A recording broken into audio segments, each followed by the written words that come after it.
I can't even imagine what the suicide and homicide and just the rates of depression, and accidental death due to overdose are going to look like in the future. It's going to reach epidemic proportions. It's already, the statistics are already alarming, and yet nobody's sounding any alarm bells.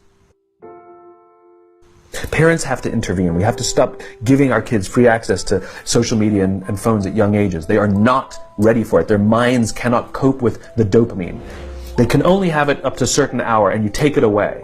They're children. You can take the phone away.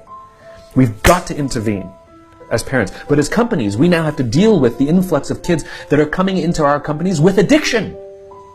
Watch, I see it all the time. Walk through any office.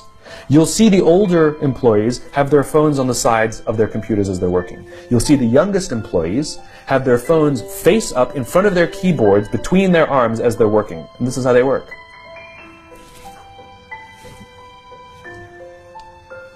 And the science is alarming. They did experiments on mice where they did the multitasking. They put flashing lights to mimic going from the computer to the cell phone, the computer to the cell phone to the TV.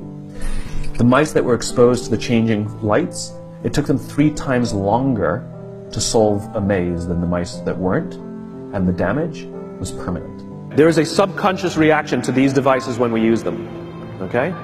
What if I were to hold my phone while I'm talking to you? I'm not checking it, it's not buzzing, it's not beeping, I'm not even nothing, I'm just holding it. Do you feel at this moment that you are the most important thing to me right now? No, you do not.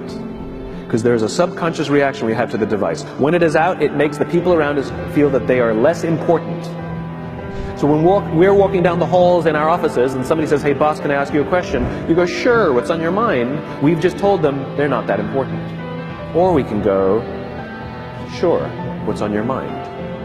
And if you don't have a pocket, find a shelf, put it on the shelf, come back and say, sure, what's on your mind? When we show up to a meeting, or a lunch, or a dinner, with our colleagues, our clients, or our friends, or our families, and we put the phone on the table, we have announced to everyone in the room that they are not that important to us. And by the way, putting the phone upside down is not more polite.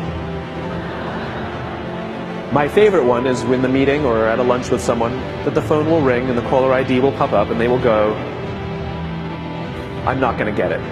Oh, so magnanimous! Oh, lucky to eat with you today. Or they could just put the damn thing away. You can tell how addicted we are.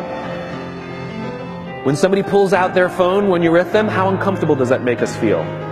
You're walking down the street with someone, they pull their phone out. We feel stupid, so what do? We pull our phones out. We're so addicted. Somebody goes to the bathroom when we're at dinner, and what do we have to sit there by ourselves? God forbid we should look around the room for 5 minutes. We pull our phones out. Meetings. Awful. What do we do when a meeting happens, right? Everybody's sitting waiting for the meeting to start. Bob's running a few minutes late. Bob's here? Okay, start the meeting. Do you know when relationships are built? All that in between time.